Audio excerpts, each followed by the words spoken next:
In the desolate, windswept frontier of late 19th century America, where every dawn was a struggle for survival, there lived a man quietly on an old farm, accustomed only to the sound of the wind whistling through the wooden fence and afternoons watching the sun sink behind the mountains.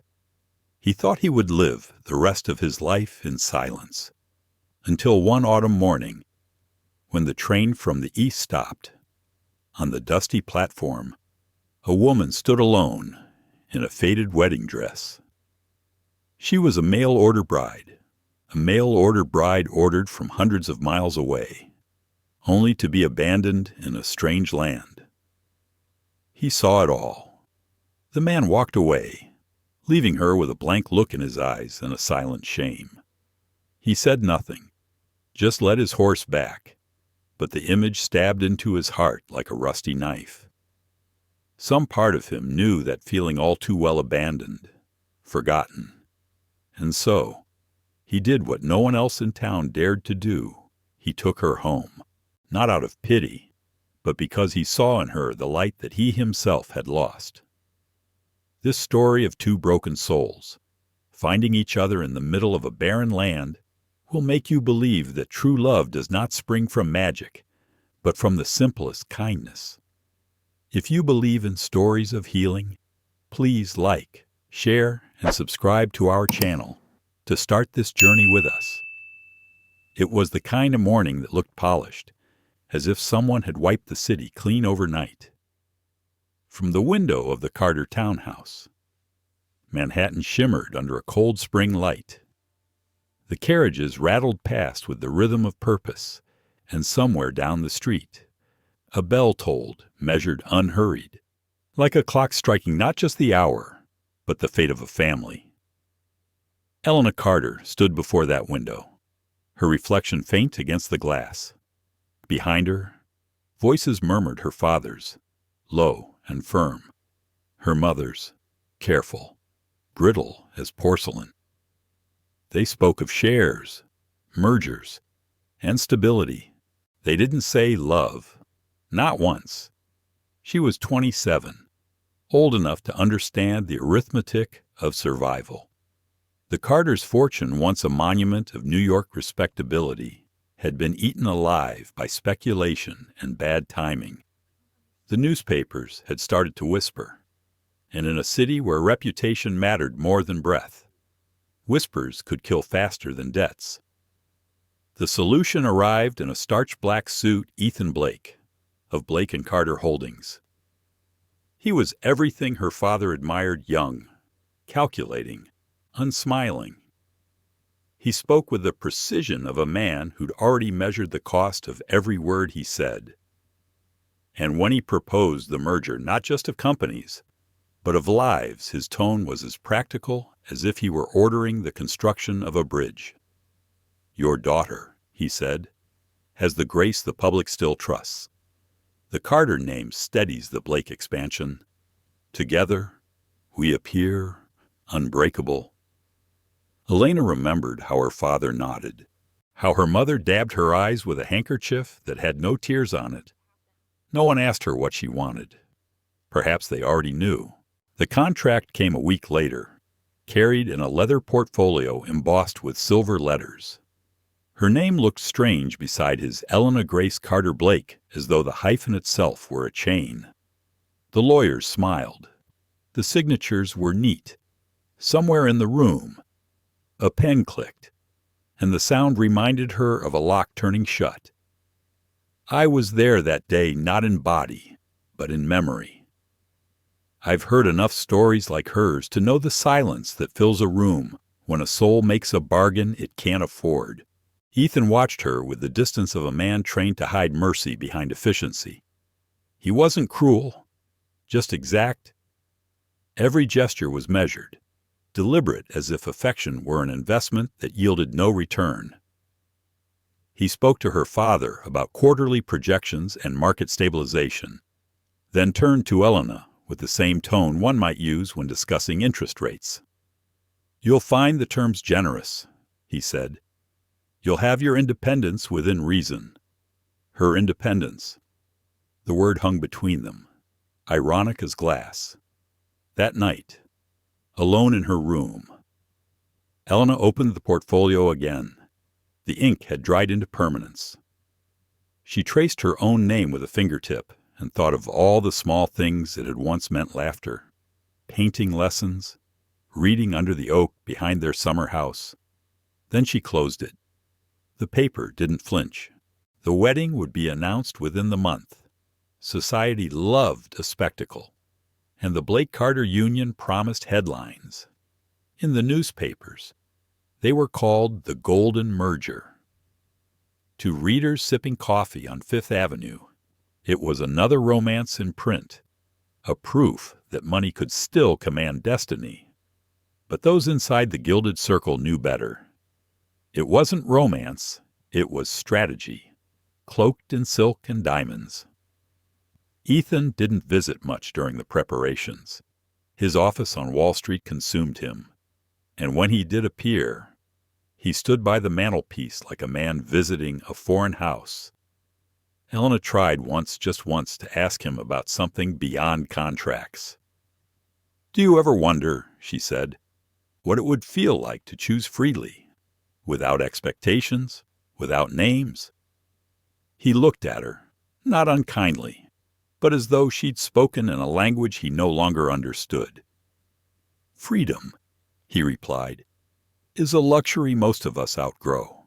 Outside, the city hummed a living machine of carriages and ambition. At night, the lights along the Hudson flickered like restless thoughts. Elena often stood by the balcony, looking at those lights, wondering if anyone down there lived by choice. Sometimes she imagined running to some place the newspapers couldn't find, where her name meant nothing, but she'd never been taught how to start over. Her hands knew etiquette, not survival. And yet, there was something about Ethan that drew her curiosity. Beneath the layers of steel, she sensed a man built not just from power, but from loss. When he spoke of markets collapsing or rivals circling like wolves, there was a flash in his eyes, quick, raw, that didn't belong to profit or control.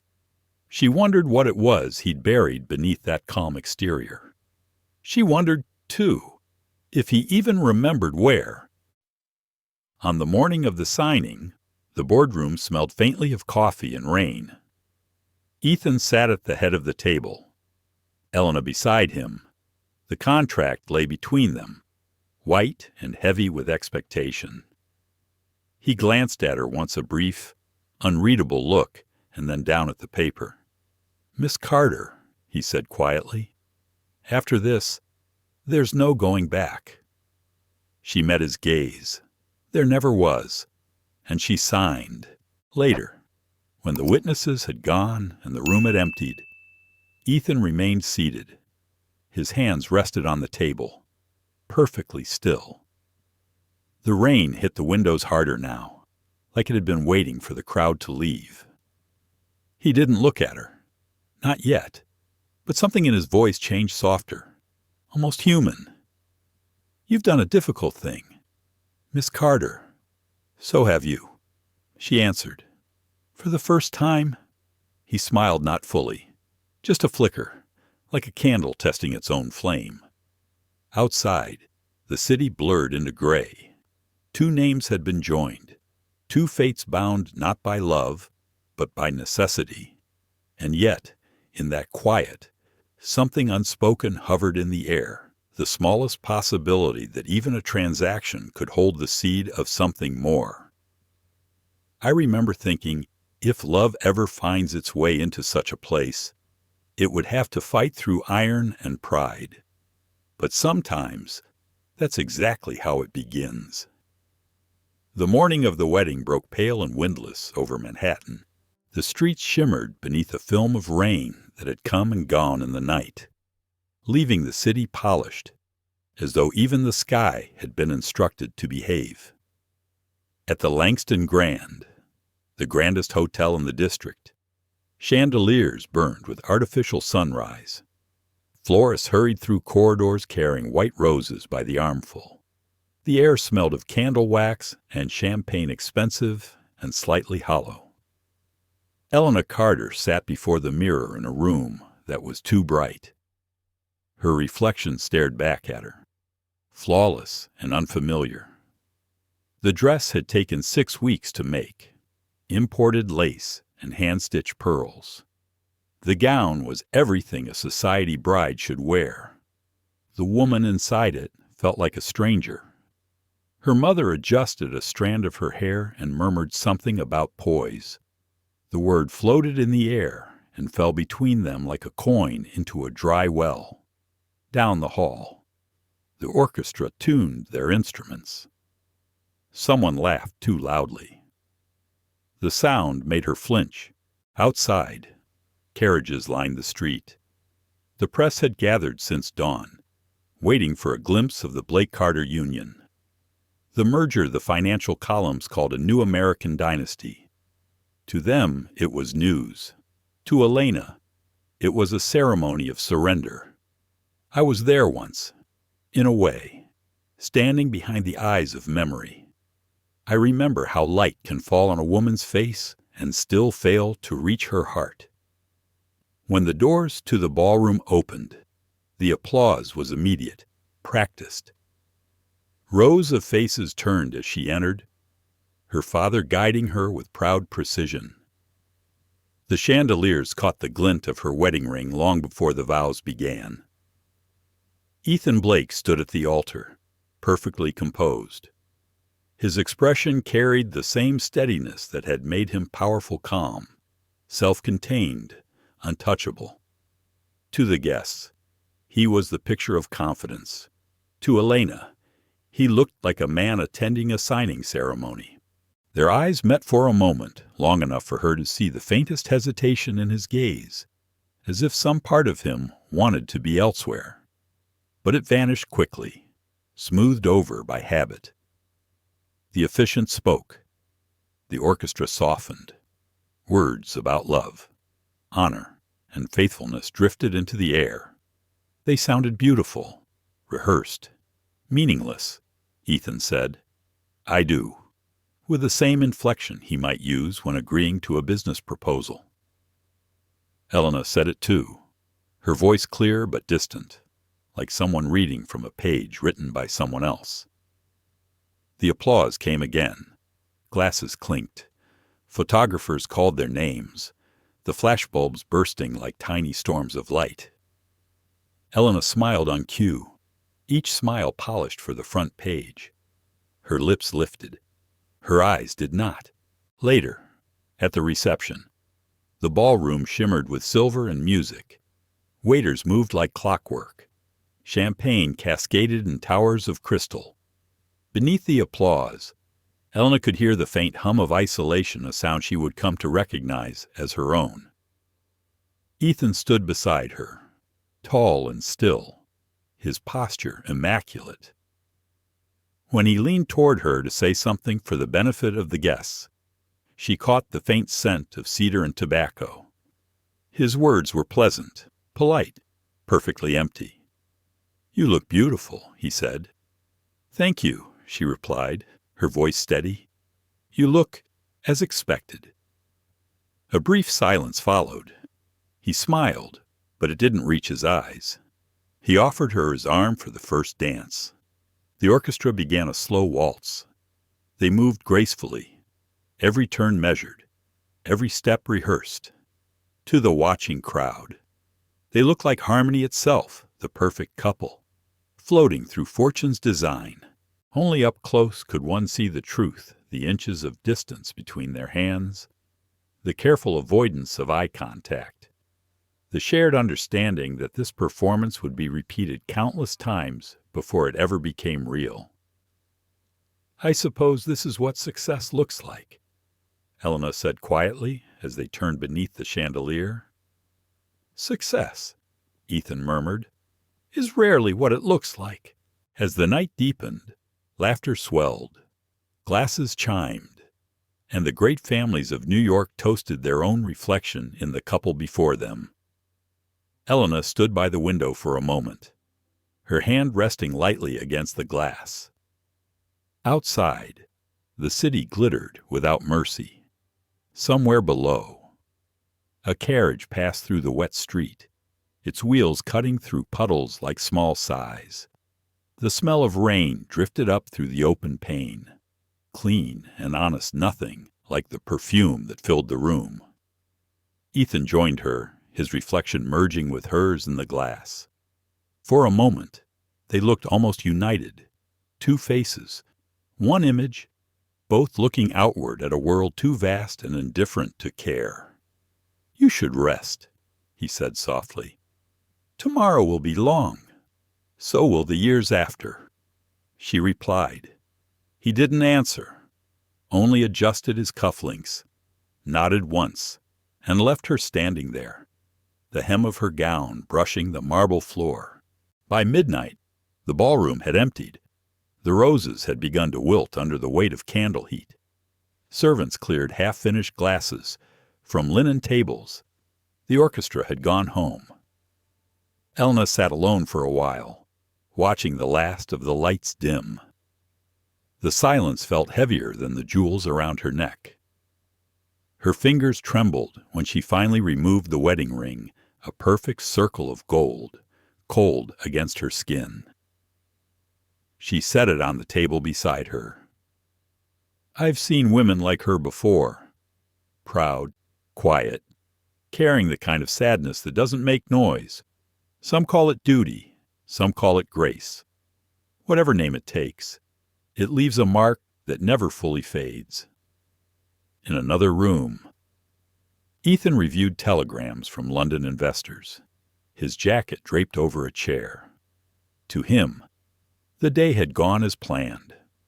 Smooth, efficient, contained, and yet, when he reached to untie his tie, his hand paused for a moment, as if he too had heard something break, faint but unmistakable, somewhere between two hearts that had promised nothing. When the clock struck 2, the rain began again, soft, reluctant, like an apology that came too late. Elna opened the balcony doors and stepped into the chill. The city stretched before her, endless, mercilessly alive. She closed her eyes and listened. The sound of rain on marble was steady, almost tender. She thought of her mother's words, poise, always poise, and smiled faintly at the irony. Somewhere far below, a man shouted, a horse snorted. Life went on as if nothing sacred had just been traded away. In that moment, she understood something. Her father never had that silence. Too, can be a kind of protest. When she turned back toward the room, the dress gleamed faintly in the dim light, heavy with pearls and expectation. She didn't cry. Not yet. The carriage carried them through the night rain, the wheels whispering over the wet streets of Manhattan. When they reached the Hudson Heights residences, the lamps had dimmed, and the city stretched below them like a restless sea of light. The driver opened the door. Neither spoke. Inside, the penthouse was silent, too silent for a place that had been prepared for celebration. The servants had lit the lamps and drawn the curtains, but the air still carried the scent of unopened champagne and roses left to wilt. A wedding suite without warmth. A house already aware of its emptiness. Ethan removed his gloves, laid them neatly on the console, and said, "You'll find everything arranged to your comfort. Mrs. Weller will see to your meals."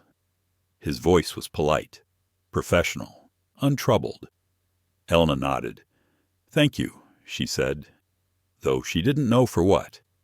He disappeared into his study, the sound of the door closing like punctuation at the end of a transaction. She stood there for a while, hands still clasped around the small bouquet she hadn't meant to keep. The flowers drooped slightly, white petals bruised from the day. That was their first night as husband and wife, and though I wasn't there, I can still picture it, the grand silence of that house, the soft echo of two lives arranged side by side, never touching, In the morning, sunlight filtered through the tall windows. The city below moved on with its usual certainty, carriages rolling, chimneys smoking, shopkeepers unlocking their doors. Inside the penthouse, the world was slower, muffled by marble and money. Ethan had already left for the office. His breakfast tray sat untouched, a silver lid hiding food that had gone cold hours ago. Elena ate alone at the long dining table, the sound of the clock loud against the walls. Every few minutes. "Mrs." Weller appeared in the doorway, polite as furniture. "Will Mr. Blake return for dinner?" Elena asked once. "I couldn't say, ma'am." The woman replied, "He didn't mention." Evenings became a pattern of silence. Ethan returned late, sometimes after midnight, smelling of tobacco and rain. He spoke briefly, if at all. Papers spread across the study desk. The amber light from the lamp drew a thin line between them, the working man and the waiting woman. He would ask, "Did the accounts from the Carter side arrive, or have you reviewed the correspondence from Boston? Never how was your day, or are you lonely here?" She answered each question with care, as if politeness were the only language left to them. Yet sometimes, when he wasn't looking, she studied him, the way his brow furrowed over figures, the way his hand lingered on the pen before signing something that clearly cost him more than he admitted. There was tension there, deep under the calm surface, like ice waiting to crack. I've known men like him. They build their walls so high that even kindness sounds like intrusion. And still, some part of them hopes someone will knock again. Weeks passed. The city changed its coat from gold to gray as autumn crept in.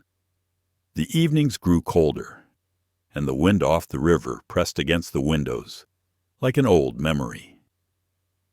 Elena began to fill her hours with small tasks, writing letters she never sent, reading books she didn't finish, sketching the skyline as it looked from their terrace. Sometimes she would walk through the halls, her footsteps soft on the carpet.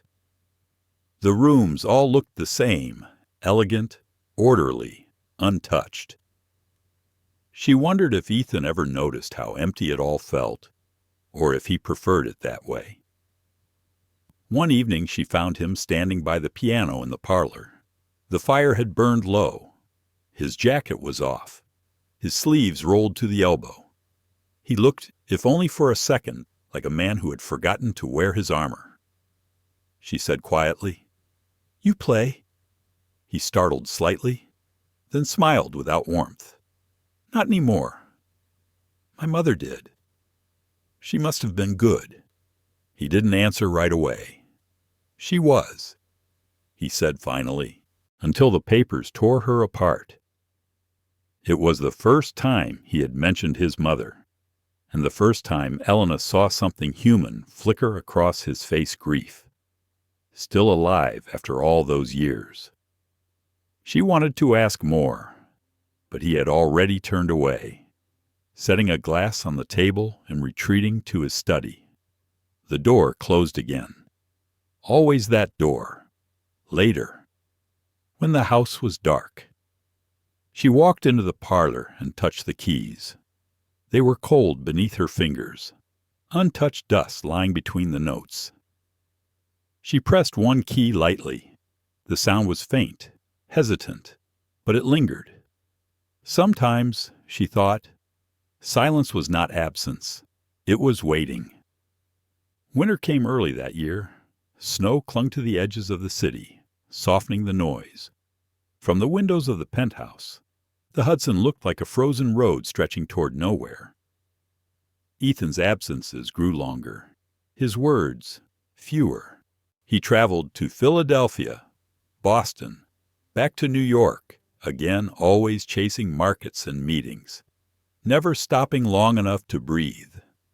When he was home, the air between them held a careful politeness, like glass polished daily but never used. Yet small things betrayed him, the way he left his gloves on the wrong table, the way he paused by her easel to glance at her sketches before pretending not to care. One evening, as she cleared the dining table, she found a folded note tucked under her plate. Ethan's handwriting, precise and unfamiliar. "There's a storm coming upstate. I'll be gone 2 days. Keep the fire lit." She read it twice, not for the message, but for the fact that he had written it at all. It wasn't affection, but it wasn't indifference either. It was something in between, a small sign that perhaps he saw her, even if he couldn't say so. That night, she sat by the window with a blanket around her shoulders. The fire hissed softly, its warmth barely touching the corners of the room. Outside, the wind carried the faint sound of church bells from the lower city. I think of her often, sitting there in that grand, lonely house, looking out at a world too wide to hold her sorrow. I think of how love sometimes begins, not with a spark, but with a quiet ache that refuses to die. The clock struck 11. The fire flickered lower, and somewhere deep inside that cold house, a heart began to stir, not from passion, but from the faint memory of being seen. The rain began before dusk, a thin, needling sort of rain that made the city blur at its edges. From the tall windows of the Hudson Heights penthouse, the streets below looked like ink bleeding across paper. Elena stood there for a long while, watching the lamps dissolve into mist, her reflection faint and ghost-like in the glass.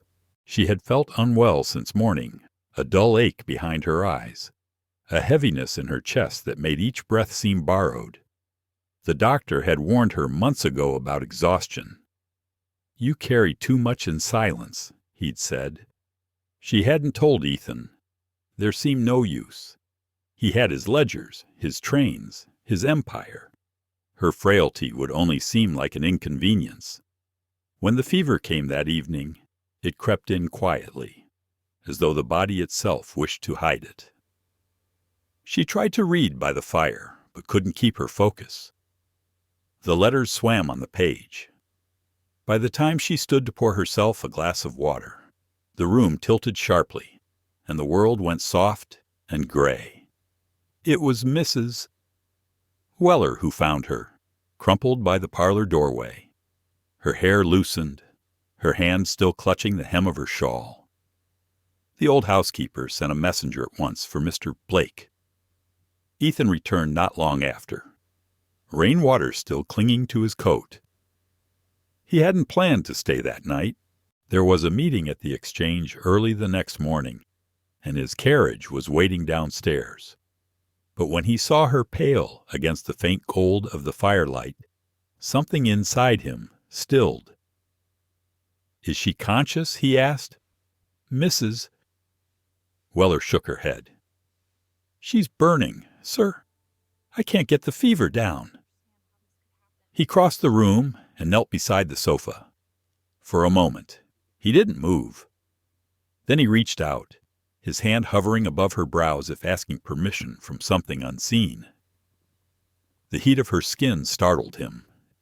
He looked at her face, the same face he had so carefully avoided for months, and realized how fragile she looked in sleep, how human. "I'll stay," he said quietly. "I've always thought there is a kind of truth that only illness can uncover, the way it strips people down to what they really are, unguarded, unscripted." He sent Mrs. Weller to rest and built the fire higher himself. The rain outside thickened, rattling against the windows. He removed his jacket, rolled his sleeves, and sat beside the bed. For hours, he said nothing. Every now and then, she stirred, whispering fragments of dreams' names, half-formed words. Once she said mother, once don't go. He found himself answering softly, though she couldn't hear. When the clock struck 2, The fever broke into tremors. Ethan took a cloth, dipped it in cool water, and pressed it gently to her forehead. Her breathing steadied. The house, which had so long felt hollow, seemed to draw closer around them, like a secret shared. He studied her hand where it lay on the blanket.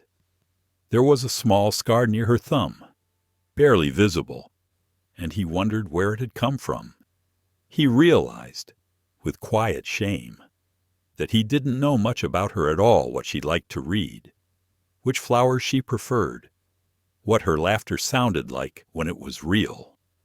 Outside, thunder rolled over the Hudson. Inside, her pulse fluttered weakly against his fingers. He didn't pull away. It is strange how care begins, not with grand gestures, but with the smallest hesitation, the way a hand lingers too long, the way silence changes its shape. Toward dawn, her fever eased. The color returned to her cheeks. When she opened her eyes, the light was dim, gray with morning. For a moment she looked disoriented, as though waking in a different life. Then she saw him sitting there, half asleep in the chair beside her. Ethan. Her voice was rough, barely a whisper. He straightened at once. "You fainted," he said, too briskly. "You should have called for help." "I didn't think you'd come," she murmured. That stopped him. He looked at her, then not as one looks at an obligation, but as a man caught between apology and something deeper. "You shouldn't say things like that," he said finally, though his voice betrayed him. She smiled faintly, the effort small but sincere. "Then perhaps you shouldn't prove me wrong." He didn't answer. Instead, he reached for the cloth again, dipped it into the basin, and wrung it out. His movements were careful, almost reverent. When he touched her forehead, his hand trembled once, just enough for her to notice. The silence between them changed that morning. It wasn't heavy anymore. It was fragile, something to be handled, not endured.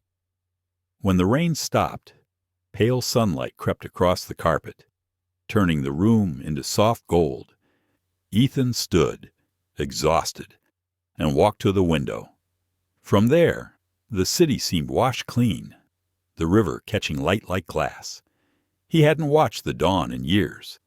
Behind him, Elena stirred again. "You should rest," she said. "I'm fine," he replied. But when he turned, she was watching him, not the way society wives watch their husbands, but the way one human being studies another, searching for the truth beneath the posture. He sat again, uncertain what to do with his hands. "You gave everyone quite a fright," he said finally. She closed her eyes. "I'm sorry. It seems I'm not as strong as I thought." "Strength," he said, more to himself than to her, "isn't always loud." He didn't know why he said it. The word surprised him, but when she looked at him, there was understanding there, quiet and unmistakable. By afternoon, she had fallen asleep again. He stayed a while longer, reading reports he couldn't focus on. Every few minutes, his gaze drifted back to her hand resting lightly on the quilt, her breathing even, her hair still damp at the temples. He found himself brushing a stray lock from her face. The gesture was small, almost accidental, yet it stayed with him long after. Later, as he prepared to leave for the office, he paused at the door and glanced back. The fire had burned low. The air smelled faintly of lavender and rain. For the first time in a long while, he didn't feel entirely alone. I remember that evening as a turning point, though neither of them would have named it then. In the quiet care of one sleepless night, something began to thaw a wall built of pride and silence, giving way to something tender, something dangerous. And though morning came, bringing its duties and its distance, the warmth lingered in the room like the echo of a voice that had finally been heard. Winter faded slowly that year, reluctant to leave the city.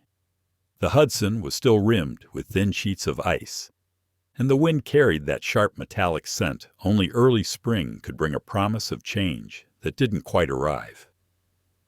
Inside the offices of Blake and Carter Holdings, the air was dry and orderly, like everything Ethan touched. The tall windows overlooked the river, and on most days, he barely noticed it. But lately, he found his gaze drawn there more often, as though something beyond the glass held the answers he'd stopped asking for. It had been weeks since Elena's fever.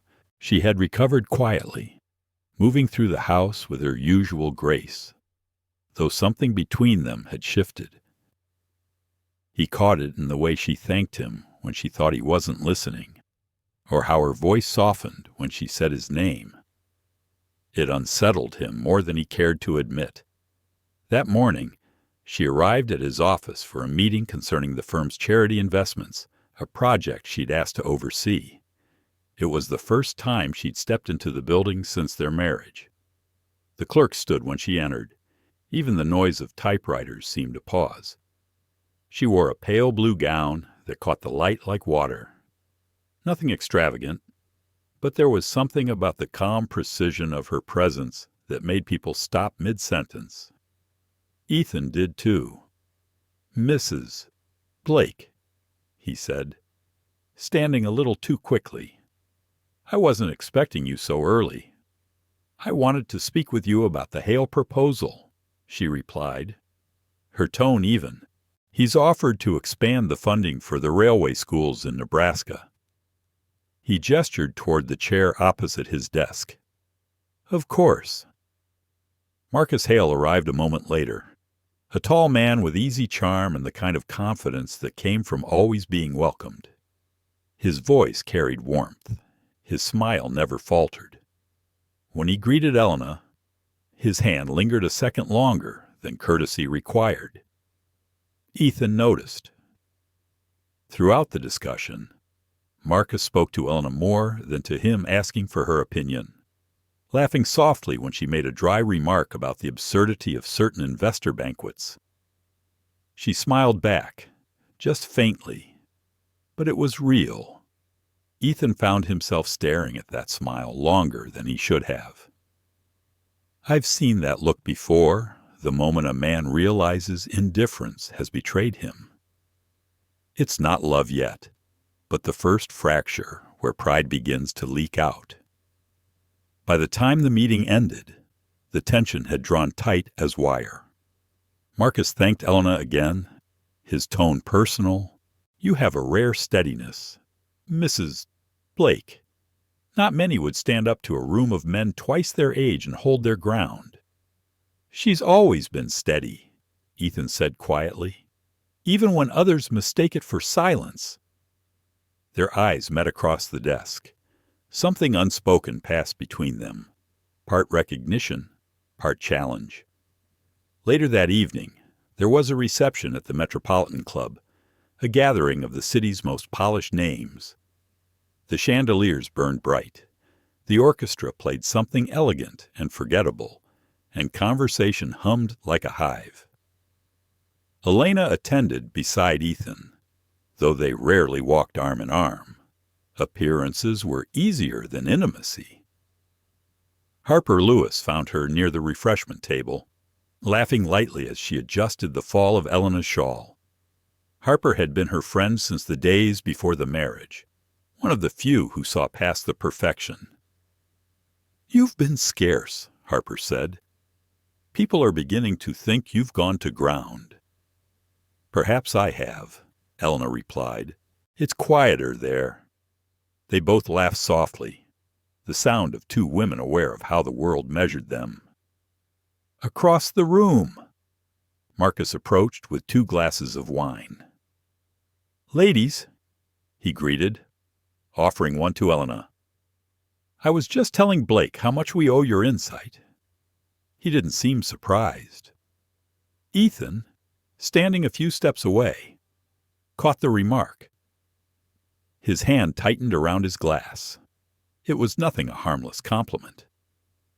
But when Marcus leaned slightly closer to Elena, lowering his voice in that easy, familiar way, Ethan felt something unfamiliar twist inside his chest. Jealousy is a strange visitor. It doesn't knock. It simply appears, sits down, and makes itself at home. Later, during the dance, Elena found herself paired with Marcus. The orchestra played a waltz, the rhythm slow, deliberate. She moved gracefully, though she was conscious of Ethan's gaze from across the room. She could feel it even when she didn't look. "You seem far away," Marcus said gently. "Perhaps I am," she answered. Still, he smiled. "I'm glad you're here tonight. The city could use more women who mean what they say." She looked up at him then, really looked, and for a moment she saw what life might have been easier, perhaps lighter. But when she glanced past his shoulder and met Ethan's eyes across the crowd, something inside her shifted. His expression was unreadable, but his hand had tightened around his cufflink until the metal gleamed. She turned away quickly, her pulse quickening for reasons she didn't yet understand. After the waltz, she excused herself and stepped onto the balcony. The air was cold, scented with rain and the smoke from the river. Behind her, the muffled hum of the party continued. A few moments later, the door opened. Ethan's voice came low and steady. "You left in the middle of a dance?" "I needed air," she said. He joined her at the railing. For a while, they said nothing. The city stretched below them, lights scattered like fallen stars. "You looked different tonight," he said finally. "Different happy?" She turned toward him. Would that be such a terrible thing? His jaw tightened. Not terrible. Unexpected. There was an edge in his tone, one she hadn't heard before. Not anger exactly, but something close to fear. She looked out over the skyline. "Marcus is kind," she said, almost absently. "I noticed." He replied. The silence that followed was sharp enough to cut. Then, softer, he added, "He doesn't know you." She looked at him again, surprised. "And you do." He hesitated. The truth was too complicated for the moment. "I'm beginning to," he said. The wind caught her hair, brushing it across her face. He reached out without thinking, tucking it behind her ear. The touch was brief, but changed the air between them entirely. Neither spoke after that. When they returned inside, the orchestra had started another song. Harper caught Elena's eye and smiled knowingly. Ethan excused himself to speak with an investor, but his gaze drifted back to her again and again, as though trying to memorize something fragile he hadn't realized he'd been missing. I think that was the night they both began to see it, the quiet thaw beneath the ice. Not enough to change the world, but enough to remind them it could. The evening had the stillness of early summer, that brief pause between the city's heat and the coming rain. At the Central Park Conservatory, lanterns glowed beneath the glass dome, catching on the soft haze that hung in the air. Strings played somewhere in the distance, slow and lilting, like a heartbeat stretched thin. Elena stood among the guests, a glass of champagne trembling slightly in her hand. Around her, conversation swelled and broke in elegant waves laughter, polite applause, the occasional whisper of a secret meant to sound generous. The charity gala was one of Ethan's annual obligations, the kind of event where influence was measured by how effortlessly one appeared to care. She had come with him, of course. She always did. They looked perfect together. The papers said his poise, her grace, but under the lamplight, perfection had a way of feeling heavy. I've often thought that some rooms are designed to test honesty. Too much light, too many mirrors. You can't hide who you are in a place that insists on reflection. Ethan stood across the room, surrounded by financiers and politicians, his expression smooth and unreadable. Now and then, his eyes flicked toward her briefly, unconsciously. Each time, he found her speaking with someone else, smiling that quiet smile that never reached her eyes. Harper Lewis was there too, all laughter and frank affection. She teased Elena for looking so serious. "You're the only person here who seems to remember that charity is supposed to feel kind," she said. Elena smiled. "Perhaps I'm still learning how to perform it." Harper tilted her head, watching her. "Or perhaps you've grown tired of pretending." Ethan appeared beside them then, his presence cooling the air.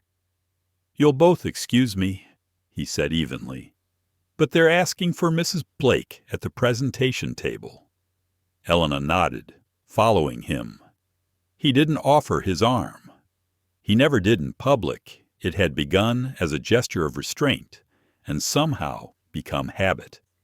But when she stumbled slightly on the hem of her gown, his hand caught her elbow, firm and instinctive. For one suspended moment, they looked at each other. There was something in his eyes concern, maybe, or something dangerously close to tenderness. Then he released her hand. The evening blurred after that. There were speeches and toasts, laughter echoing through the glass corridors. A drizzle began outside, tapping softly against the panes. Harper had vanished into another circle of guests. Marcus Hale was somewhere near the band, speaking with the mayor's aide.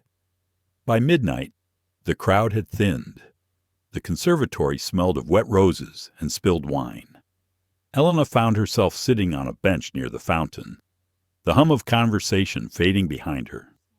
The champagne had gone to her head, not enough to unmake her composure, but enough to loosen the knots she usually held tight. She didn't notice Ethan at first. He had been standing nearby, watching her from a careful distance, unsure whether she wanted to be left alone. When he finally approached, his steps were almost soundless against the marble. "You should have something to eat," he said quietly. "The wine here is stronger than it tastes." She looked up at him, eyes glassy from exhaustion. "You're always so careful," she said. "Even your concern sounds like strategy." He hesitated. "Would you prefer I not care at all?" Her laughter came soft and unsteady. "I stopped expecting that a long time ago." He sat beside her, the space between them narrow but charged. "You shouldn't say things like that," he said, though his tone lacked reproach. "Why not?" she asked, turning toward him. "Everything between us was built on what shouldn't be said." Rain began to fall harder outside, the sound of it muffled by the glass ceiling. He watched the reflection of the water ripple across her face. She looked tired, beautiful in that fragile human way that truth makes people beautiful. "I don't know what you want from me," he said after a while. "Neither do I," she whispered. "Maybe I only want to be seen." He turned his head then, and for the first time, there was no distance in his gaze. "I do see you," he said. The words came out rough, like something that had been buried too long. She smiled faintly. "Then you must know how foolish I am." "Foolish? For thinking once," she said, "that you could ever love me." The words slipped out before she could stop them, unpolished, unplanned, carried on the soft edge of wine and weariness. And once they were spoken, the silence that followed felt endless. Ethan didn't move. He sat perfectly still, as though one wrong breath might shatter the moment. She turned away, mortified, her cheeks burning. "Forget that," she murmured. "I shouldn't have said it." But he cut her off gently. "You think I didn't hear that before tonight?" Her eyes widened. He looked down at his hands, the slightest tremor in them. "I've heard it," he said quietly. "Not in words, but in everything you do.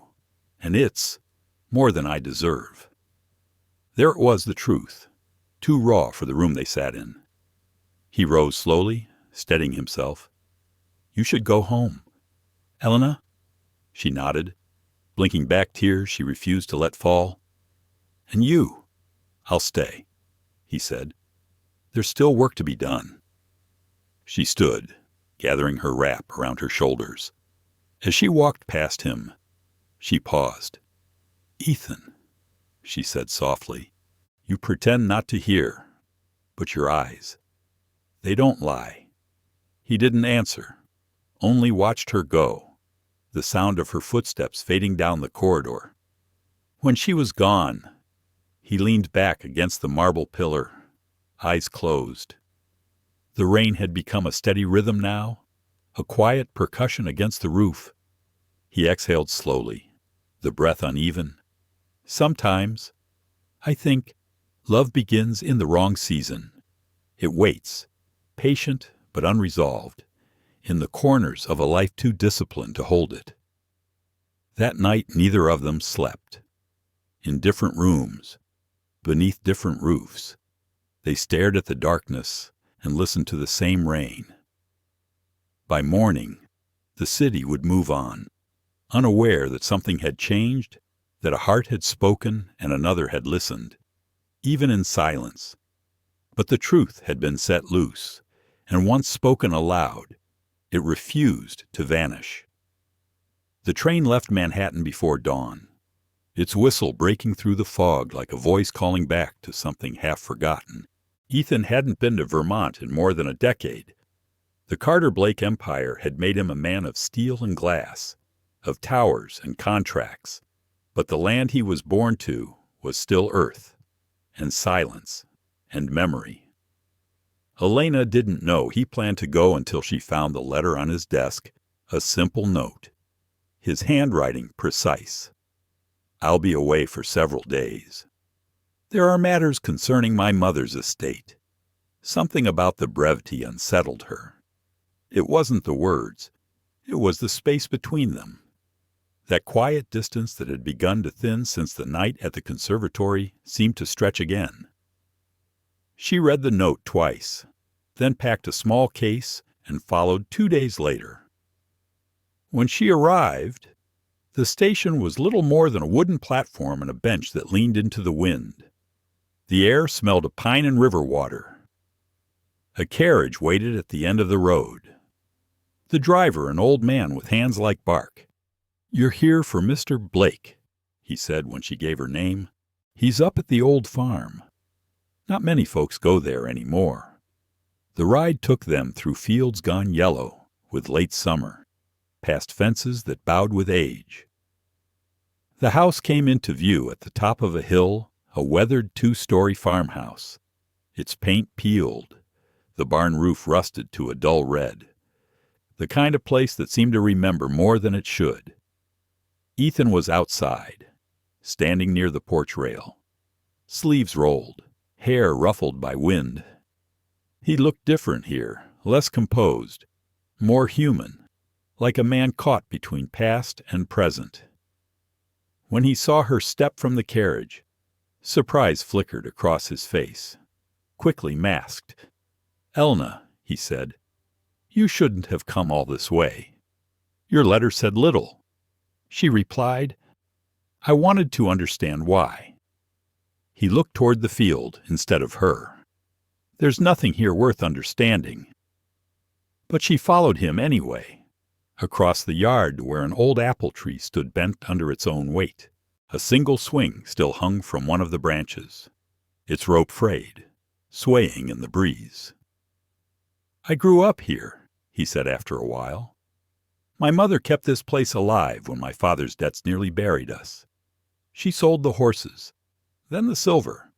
She wouldn't sell the land. Elna listened in silence. When my father died, Ethan continued, she ran what little business he had left. She trusted the wrong people, men who smiled too easily. When the papers turned on her, they called her the widow who gambled away a fortune. His voice thinned. They printed her letters. They mocked her handwriting. He stopped. The air around them grew still. She took her own life before the trial began. Elena's breath caught, but she didn't speak. The weight of his words filled the space where sympathy might have been. I was 22, he said, old enough to know the world doesn't forgive kindness. So I learned not to give it. I've heard confessions like that before, spoken not to seek comfort, but to make sense of the ruins. He turned then, meeting her gaze for the first time. That's why I built walls. Elena, people don't betray you if you never let them in. She stepped closer, her hand brushing the rough wood of the fence between them.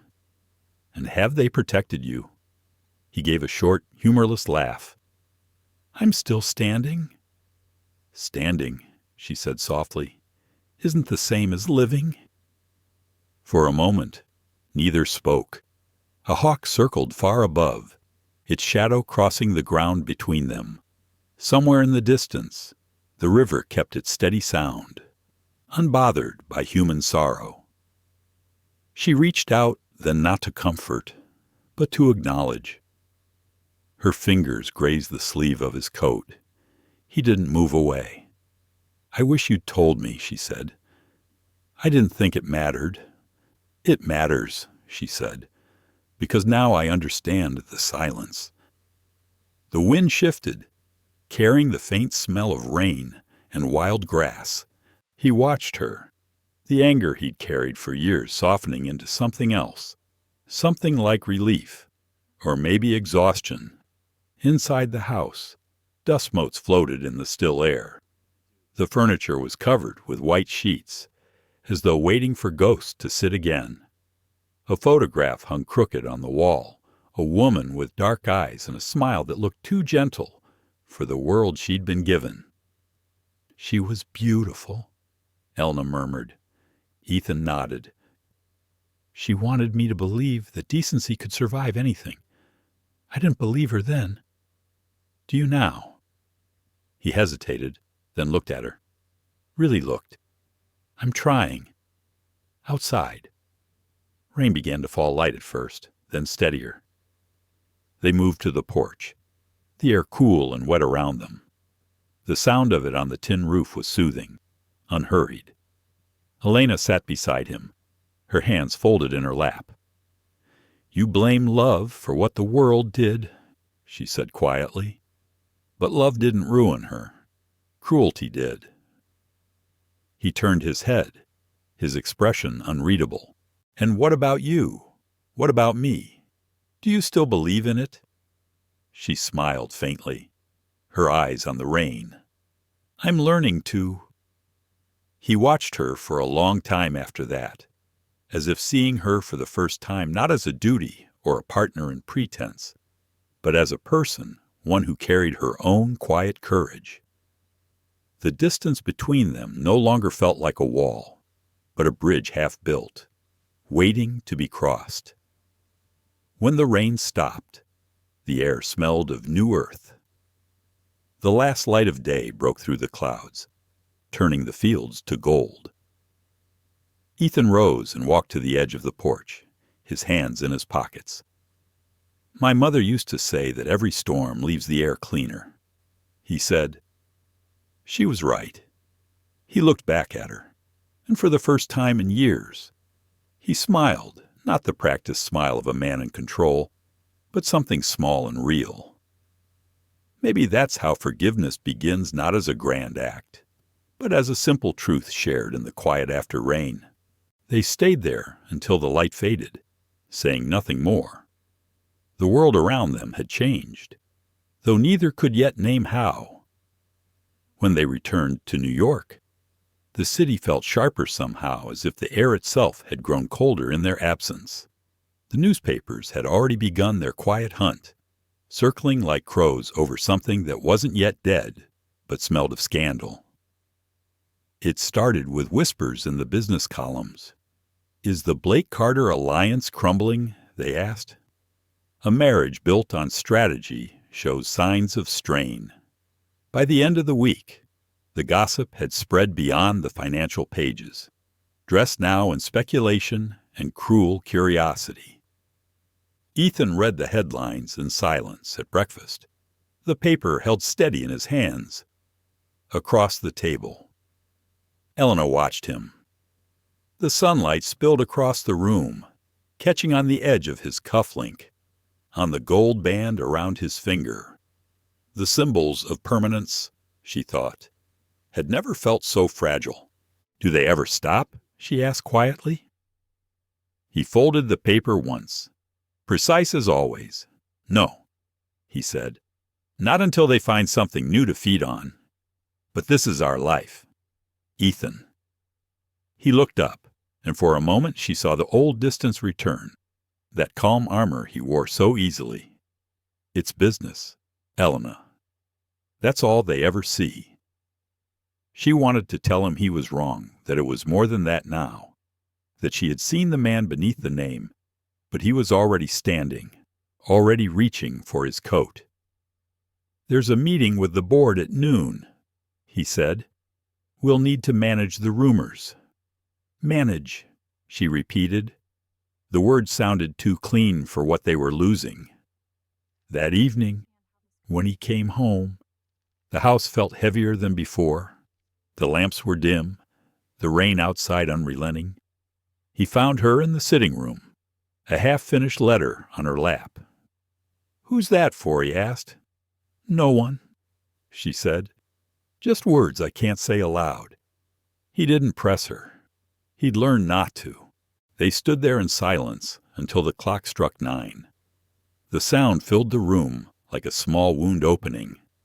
Finally, he spoke. "We may need to spend some time apart." The words fell between them, plain and practiced, as if he'd already rehearsed them in his head. She blinked. "Apart. The rumors are damaging the company," he said. "Investors are nervous. They think that this marriage was never real." He said, the words hard to swallow. "And now, with the press watching, we can't afford more attention." She rose slowly. "You mean you can't afford it?" He met her gaze, steady but tired.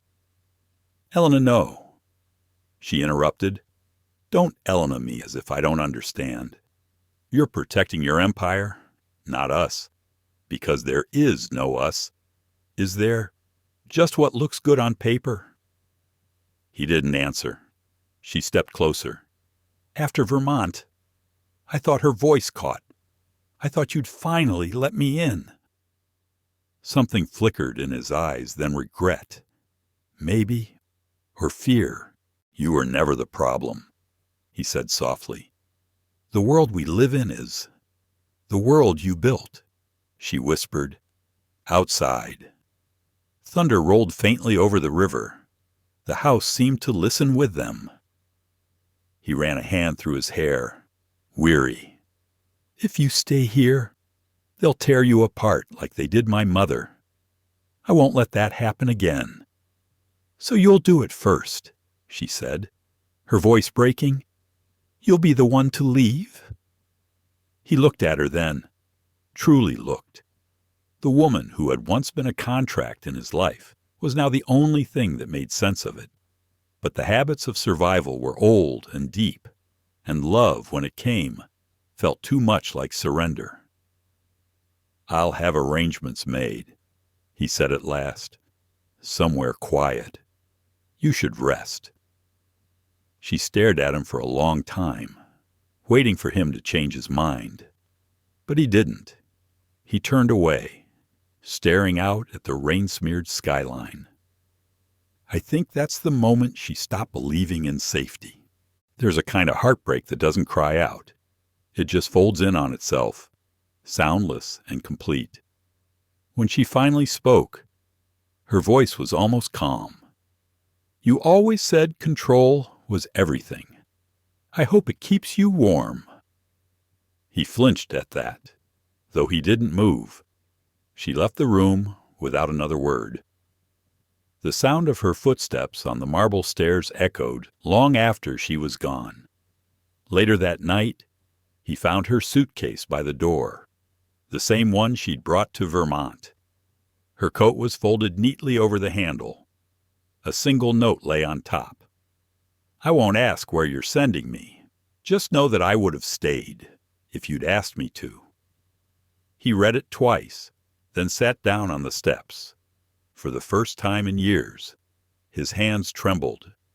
The next morning, the papers carried new headlines. "Mrs. Blake to take extended retreat. Sources deny separation rumors." The story was already being rewritten into something palatable. The city would move on. It always did. But in the penthouse overlooking the river, Ethan stood at the window long after the sun rose. The skyline shimmered in the haze of early light. Everything he had built still stood solid, magnificent, untouchable. And yet, for the first time, he realized how empty an empire can feel when the only thing that made it human has walked out its door. Sometimes, I think, love doesn't end with anger. It ends with the quiet acceptance that you've become the very thing you once pitied. Los Angeles greeted her not with warmth, but with light and unrelenting brightness that made it impossible to hide. The city stretched wide and low beneath a pale sky, its edges blurred by dust and sun. For the first time in years, Elna Carter Blake arrived somewhere with no last name that mattered, no cameras waiting, no expectations pressing on her shoulders. Harper Lewis met her at the station, all wind and laughter, arms full of wild flowers. "You look like someone about to start a new chapter," she said, squeezing Elena's hands. "I'm not sure it's a new chapter," Elena answered. "Maybe just a blank page." Harper smiled in that knowing way of hers. "That's where the best things begin." They drove through the young streets of Los Angeles, past orange groves and wooden storefronts, past painters setting up their easels near the pier. The air smelled of salt and earth, not ambition. Harper's studio was a modest space near Echo Park, a converted warehouse with tall windows that caught the afternoon sun. It was here Elena began to learn what silence could mean when it wasn't punishment. She spent her mornings sketching and her afternoons helping Harper curate an exhibition, The Shape of Kindness, a collection of portraits and small installations meant to honor ordinary people. Coal miners, seamstresses, school children. No titles, no wealth, just the quiet dignity of living. The work steadied her. Each face she painted felt like an anchor in a world that had once drifted too fast. And yet, in the stillness of evening, when the light turned amber and the city softened into shadows, she would think of him. I imagine that's how memory works, not as a wound, but as a pulse that never quite fades. She didn't read the papers anymore, but Harper did. Occasionally, an article would appear about Ethan Blake, his company's success, his stoic appearance at a shareholders' meeting, his rumored negotiations overseas. Harper never mentioned them aloud. But once, Elena caught her folding a newspaper too quickly, the edge of Ethan's photograph still visible. Elena didn't ask. She didn't need to. The ache was already there, quiet and familiar. Sometimes, late at night, she would find herself sketching a man's silhouette, broad shoulders, a hand resting on a desk, a half-turned face that never quite became clear. She'd tear the page before dawn, telling herself it was nothing. But art, like love, rarely obeys reason. Meanwhile, in New York, Ethan sat in his office long after the city had gone to sleep. The building was silent except for the ticking of the clock and the distant hum of the river below. On his desk lay an open magazine, its pages marked by the faint crease of his hand. There she was, Helena Carter Blake, smiling faintly beside a painting of a child holding a candle. The article called her an emerging artist of rare empathy and quoted her saying, "Sometimes the gentlest light comes from the places that nearly broke us." He traced the words with his thumb, though he'd never admit it. He'd read the article 3 times already. Each time, the same ache returned, a mixture of pride and regret that refused to let him rest. He wanted to write to her, to say that the board meetings had ended, that the rumors had died down, that he was sorry for mistaking fear for protection. But the apology felt too small, and she felt too far away. So he did what men like him always do: nothing. Still, he found himself following her work quietly, every article, every exhibition notice. When she spoke about art as a way to rebuild, he listened. When she smiled for a photographer, he memorized it. He never sent flowers, though. That would have been too easy, too cowardly. In Los Angeles, months passed gently. The seasons changed almost without notice, just softer mornings, slower sunsets. Helena learned to live by different rhythms: the sound of Harper humming while she painted, the clatter of teacups on the balcony, the calls of street vendors drifting through open windows. And yet, there were days when her hands would still pause above the canvas, her breath caught by some memory, a voice saying her name, the way no one else did, a hand brushing hers in silence. She didn't fight it anymore. Some things weren't meant to be forgotten. One evening, Harper found her sitting on the rooftop, sketchbook open, eyes distant. "Thinking of him again?" Harper asked softly. Helena didn't answer right away. "Maybe," she said. "Or maybe I'm just thinking of who I was when I was with him." "Do you regret it?" Helena looked out at the sunset, the sky a slow burn of gold and lavender. "No," she said. "I only regret that we were too afraid to be honest when it mattered." Harper sat beside her, quiet for a long time. "You've changed. You know, you're not the woman who came here running from something." "I'm not, no," Harper said gently. "You're the one walking toward herself." Helena smiled, small but true. The wind caught her hair, lifting it slightly, and for the first time in months, she felt the warmth not as a reminder of what she'd lost, but of what she'd begun to find. Far away, in New York. Ethan stood at his office window, watching the city dissolve into fog. He'd just received a letter from the gallery in Los Angeles, a formal invitation to a charity exhibition featuring new works by Helena Carter Blake. He turned it over in his hand, reading her name again and again. He didn't know if she'd want him there. He didn't know if he had the right. But for the first time, he considered going not as the man who owned empires, but as someone who had learned, too late, that love can't be managed from a distance. I think that's how they both began to heal, not together, not yet, but in the quiet acknowledgement that the heart, even when divided by miles of mistakes, still remembers how to wait. San Francisco in spring was a city caught between fog and gold. The air carried the scent of salt and smoke, and the streets buzzed with talk of new fortunes railroads, shipping lines, copper mines. The West was still half wilderness, half dream, and in that restless place, two people who had once belonged to each other met again.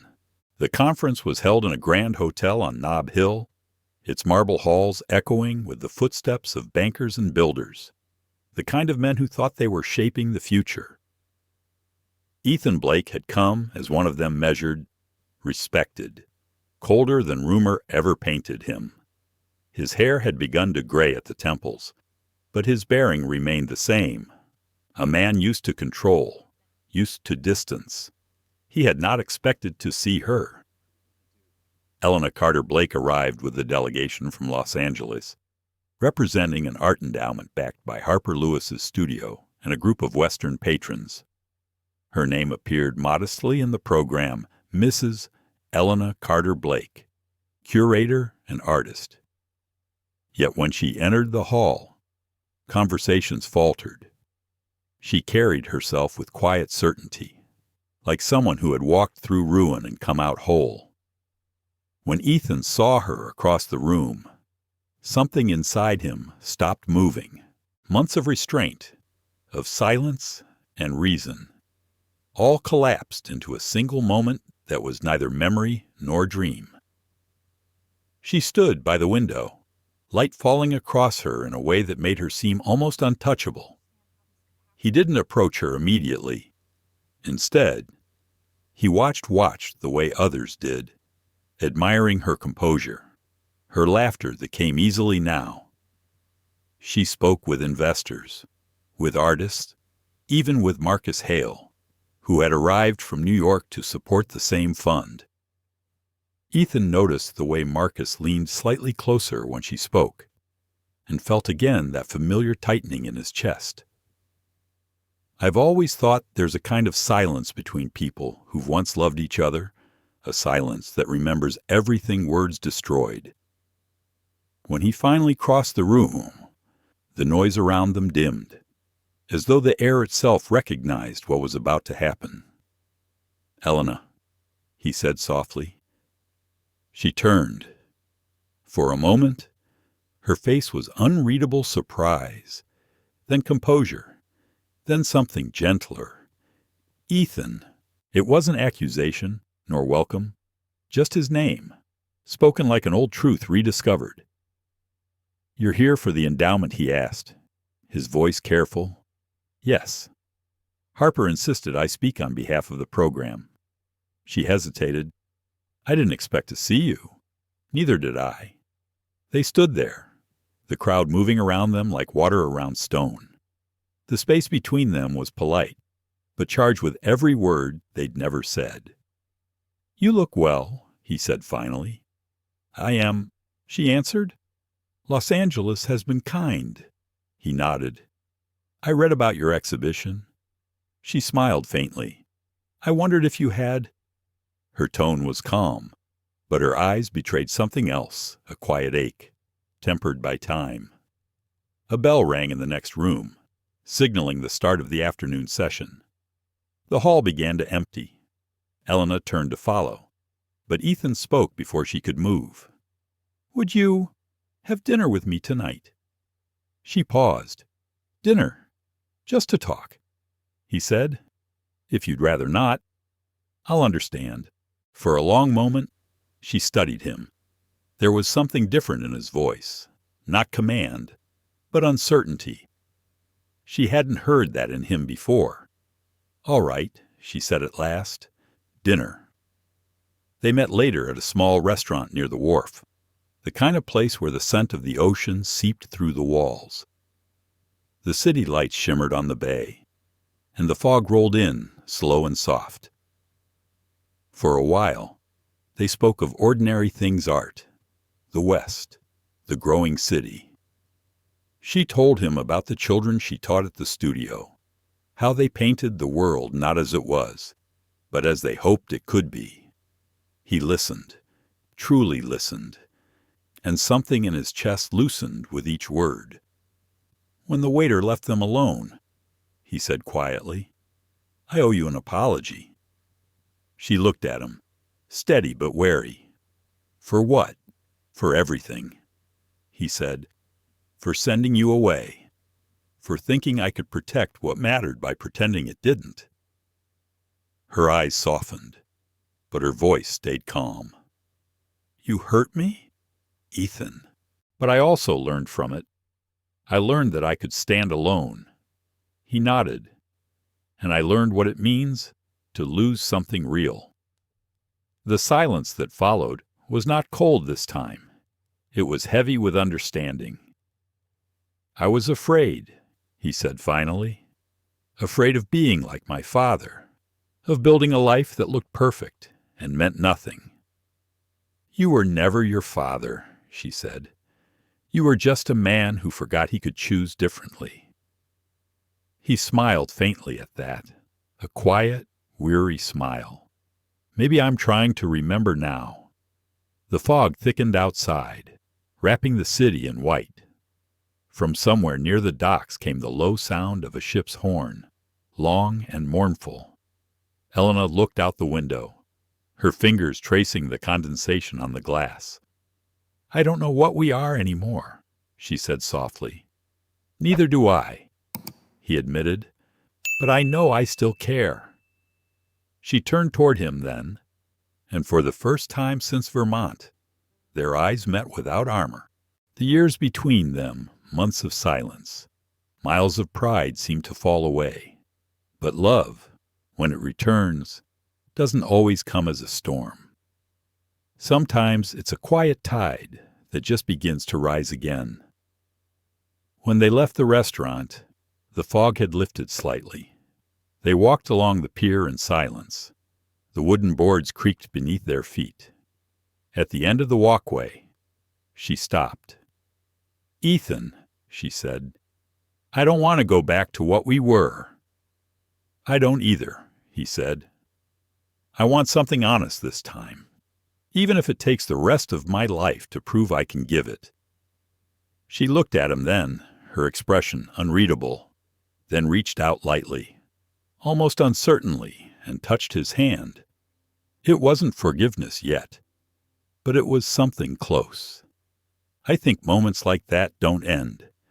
They just linger in the heart, quiet as a promise. The next morning, as the city woke to sunlight breaking through the fog, they met again at the conference.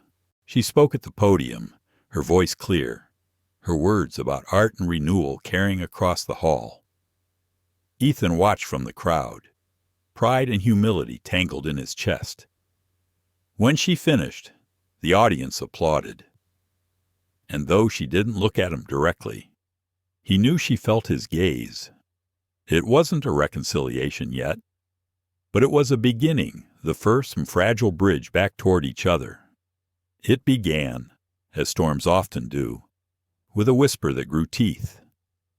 The papers in New York were first to run at a headline dressed in speculation and accusation. Blake Holdings under investigation for financial misconduct.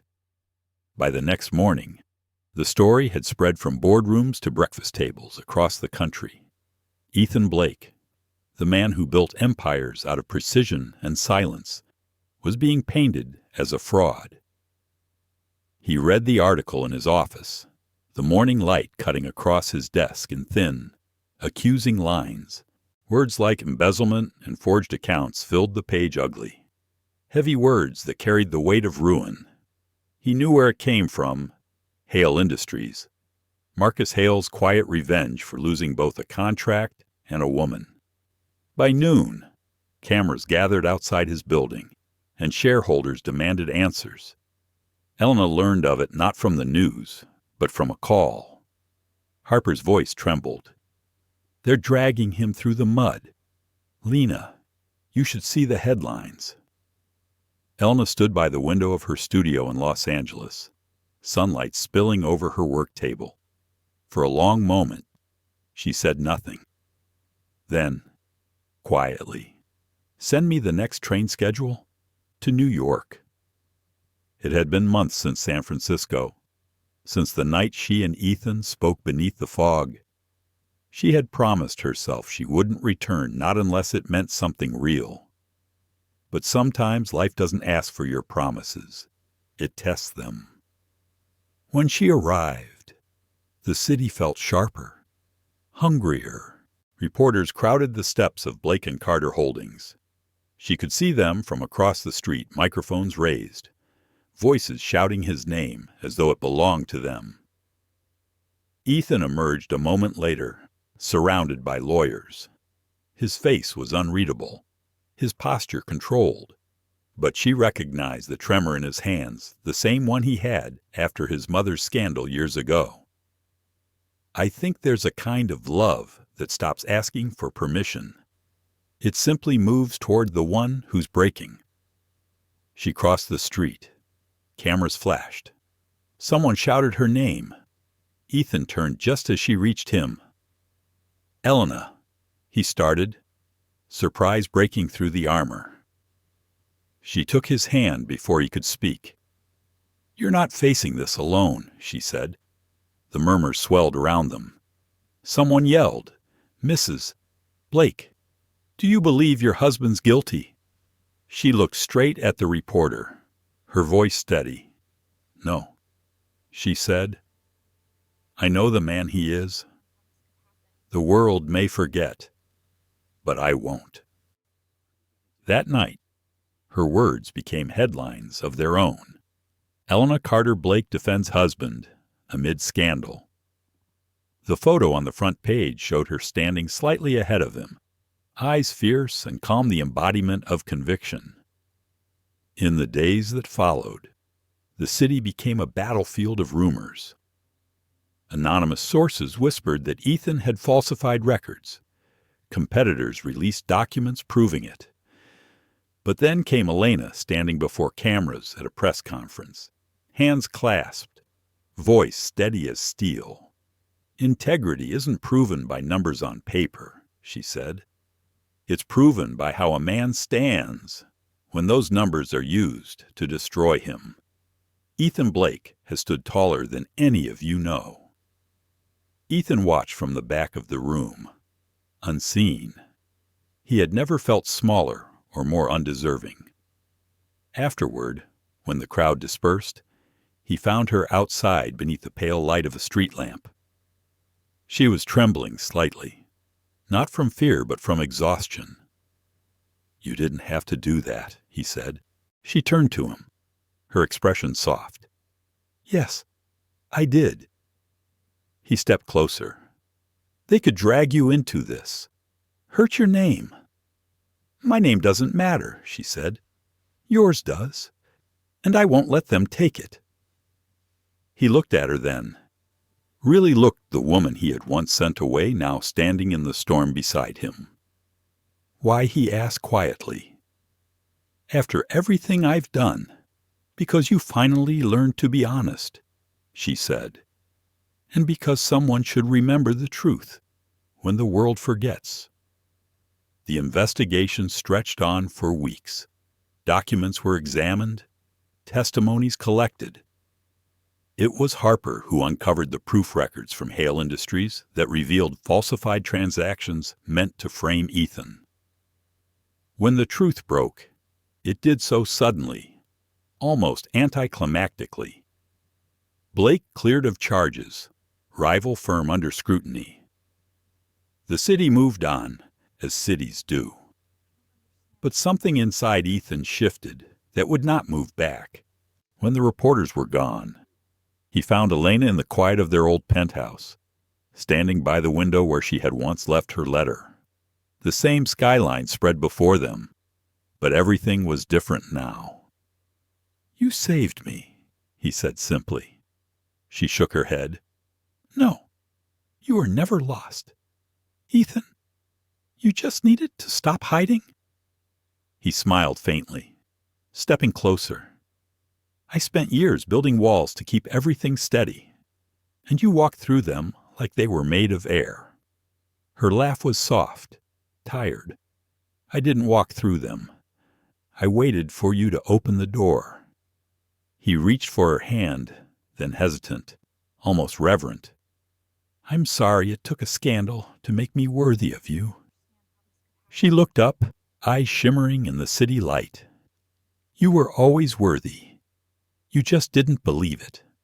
For a moment, the world felt quiet again, as if holding its breath. Outside, the first snow of winter began to fall fine and soft, settling on the window pane. Ethan watched it drift down, then turned back to her. "Will you stay?" he asked. Elena smiled faintly. "I never really left. And maybe that was the truth of it. Love isn't always about forgiveness or grand gestures. Sometimes it's just standing still when everything else falls apart and realizing that someone else is standing there with you. The sea at Cape Haven was the kind that spoke in whispers rather than roars.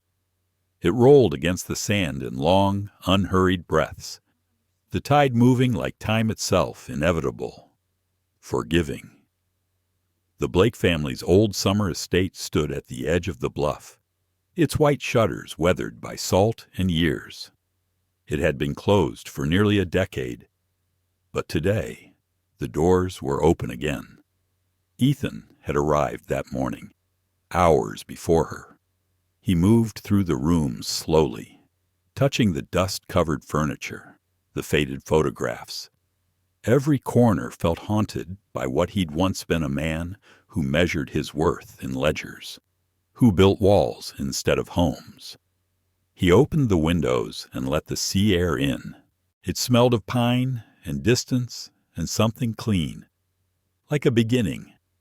When Elena came, it was in her quiet way, no carriage, no announcement, just the sound of her footsteps on the gravel path. Ethan saw her from the veranda, sunlight catching her hair. She paused when she reached the stairs, her eyes lifting to meet his. "It's been a long time," she said. "Too long," he replied. They stood there for a moment, unsure of the language that belonged to them now. The last storm, the scandal, the trial, the public defense had stripped them of pretense. What was left between them was not grand, but true. He offered her his hand. "Come inside. There's something I want to show you." Inside. The house had changed. He'd had it restored quietly, wood floors polished, curtains drawn back to reveal the sea. But one room he'd left untouched, the study.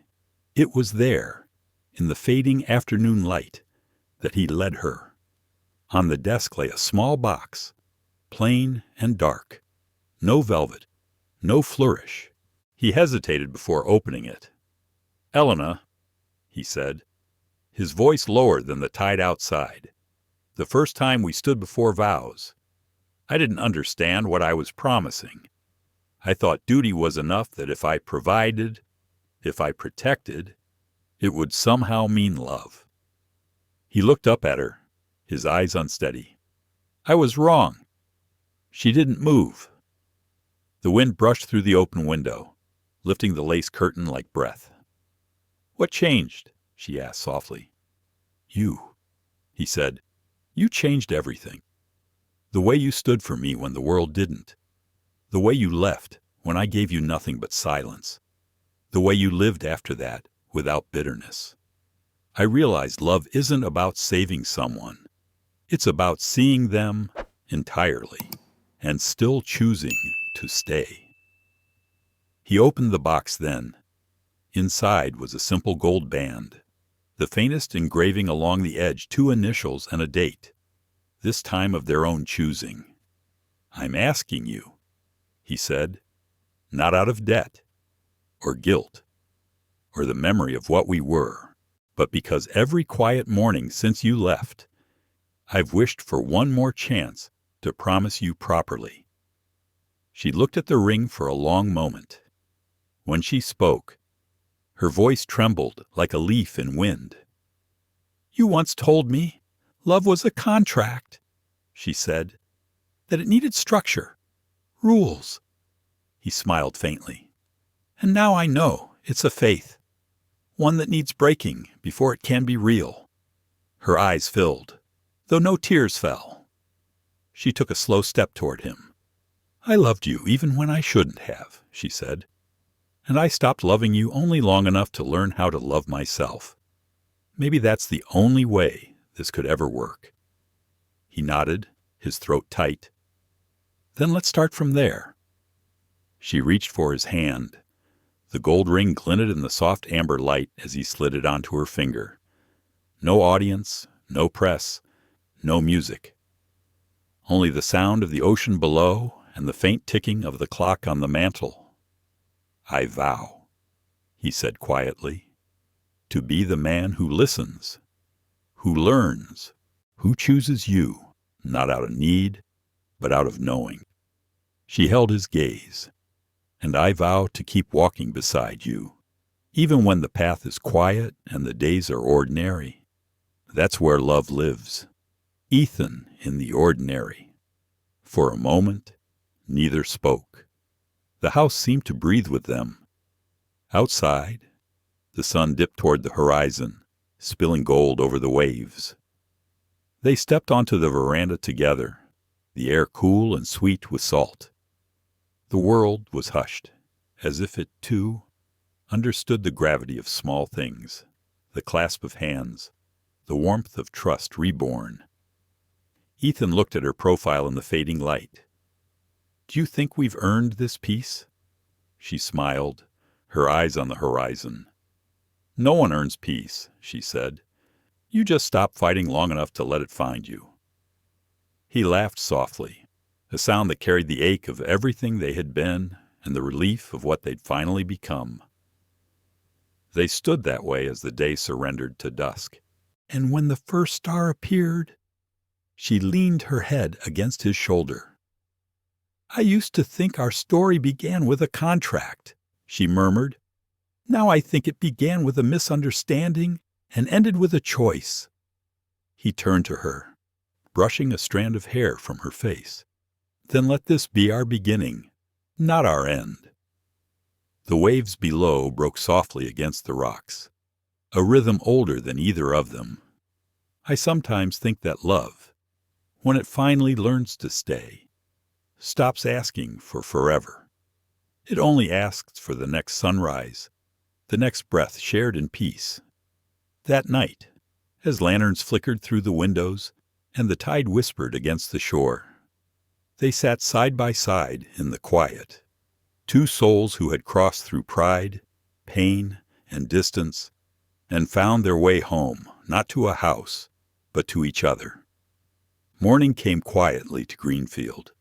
The light there was different, gentler, as if the sun itself had learned patience. It touched the tops of the maple trees first, then the wooden fence, then the small white house that stood at the edge of the meadow. Inside, the scent of coffee drifted through the rooms, mingling with the faint sweetness of bread warming in the oven. Ethan Blake stood in the kitchen, sleeves rolled, brow furrowed in concentration as he tried to fold an omelet without breaking it. He'd once handled mergers worth millions without hesitation, but eggs were something else entirely. He smiled faintly to himself as the edges tore anyway. From the hallway came a voice, still soft with sleep. "You're fighting with breakfast again." He turned. Helena leaned against the doorway, her hair unpinned, her hand resting gently over the curve of her stomach. 2 years had softened her beauty in the way time softens everything that has found peace. "Not fighting," he said, pretending to inspect his work. "Negotiating." She laughed, low and warm. "How's the deal looking?" "Messy," he admitted, "but promising." He set the plate on the table, then helped her to a chair. She moved slowly these days, though she never complained. Outside, the morning wind stirred the curtains. The sound of birds came faint through the glass. It had been 2 years since Cape Haven. 2 years since the night they'd promised each other a life not of grandeur, but of honesty. They'd sold the penthouse, left the city, and found this house at the edge of a small Massachusetts town, half hidden by lilacs in spring, snowbound come winter. There were no shareholders here, no headlines, just quiet, just the ordinary rhythm of days that began with bread and ended with lamplight. He poured her tea, then sat across from her. For a while, they ate in silence. It was the kind of silence that didn't need filling. "Harper wrote again," Elna said at last, smiling. "She's opening a gallery in Santa Fe. That doesn't surprise me. She asked if we'd visit after." Her hand moved unconsciously to her belly. Ethan's eyes followed, softening. After he arrived, Elna said with mock firmness. Then? They both smiled. I've always thought the truest peace comes not when everything is perfect, but when nothing needs to be.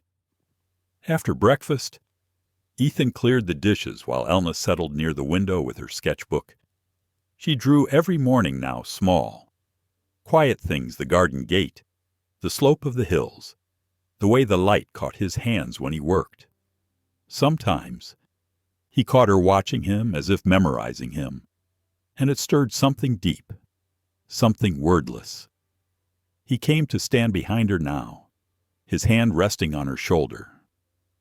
On the page before her was the faint outline of a farmhouse surrounded by fields, something distant, yet familiar. "Vermont?" he asked. She nodded. "I've been thinking about it. About where you grew up. The apple trees. The fence your father built." He smiled faintly. "It's been years since I thought of that place." "It shaped you," she said. "Even the hard parts." He looked down at her sketch again, the pencil lines sure and light. "And you," he murmured, "you're shaping the rest of me." The afternoon passed the way most days did now, in the quiet companionship of people who no longer needed to fill every silence. Ethan worked outside, tending to the garden, while Elna painted by the window, her brush moving slowly, her breath steady. Later, when the sky turned amber and the scent of rain drifted in from the meadow, she called out softly, "Ethan." He came in, brushing dirt from his hands. "Come see," she said. On the easel stood a canvas washed in the colors of evening. In it, two figures sat on a porch beneath the glow of a single lamp. Nothing grand, just two people, and the space between them filled with stillness. "It's us," he said. She smiled. "It's peace." He stood behind her, arms circling her lightly, his chin resting against her hair. "Do you ever miss the city?" he asked.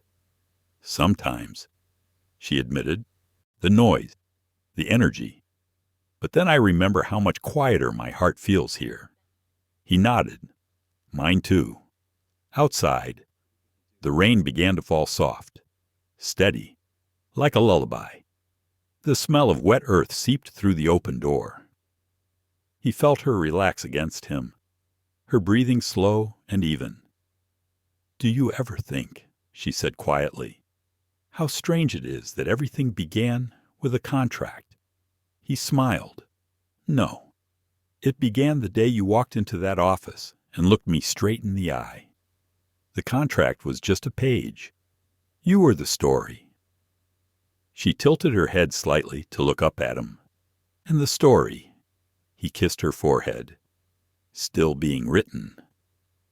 Later that night, when the lamps were low and the house was wrapped in the hush of rain, Ethan woke to find her hand resting on his chest. Her breathing was deep, steady. He watched her for a while, the rhythm of her heartbeat against his palm. "I think love, when it finally finds its true shape, becomes less a feeling and more a way of being. It's in the small acts, the coffee brewed just right, the laughter that comes without warning, the hand that reaches for yours in sleep." He drifted back to sleep to the sound of rain against the roof. By morning, the storm had passed. The air was clean and cool. The world outside washed new. Elna stood on the porch, wrapped in a shawl, watching the sun rise over the meadow. Ethan came up behind her, placing his hands gently over hers. "Do you hear that?" she whispered. "The birds." "No," she said softly. "Life." He smiled. "Then let's keep listening." And there, beneath the gold of the new day, they stood two people who had once been bound by duty, now kept together by choice. The past no longer clung to them. It had become something softer, like the sound of waves remembered. like the echo of a promise kept. In that small house at the edge of Greenfield, their story found its quiet end not in grandeur, but in grace. And maybe that's how true love lasts, not as a fire that burns endlessly, but as a hearth that never goes out. Thank you for staying until the end of the story. In the midst of the modern, hurried world, perhaps somewhere in each of us still yearns to find a little warmth, a story that makes our hearts quiet and then smile. Cowboy watched his neighbor abandon a mail-order bride. He took her in and found. True love is not only a story about love, but also a reminder sometimes, in the midst of loss, people can still choose kindness. If you have ever experienced loneliness, had to learn how to stand up after being hurt, then this story is for you.